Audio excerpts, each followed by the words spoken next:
Impulse αγορά, ένα flow ανεμιστηράκι, το 120 της Deepcool, περίπου στα 8 ευρώ ήταν.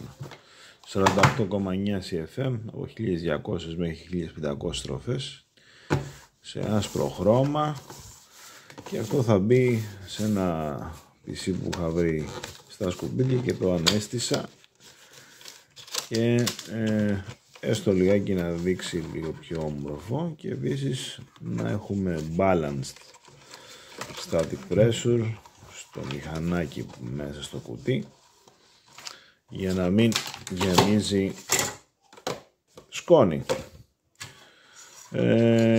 Γενικά η Deepcool τώρα τελευταία έχει ανέβει στο κομμάτι του cooling και σε CPQ coolers, αλλά και σε αυτά τα μυστηράκια για κουτιά. Βέβαια εντάξει, αυτό εδώ είναι η χαμηλότερη ποιότητα και στα πλαστικά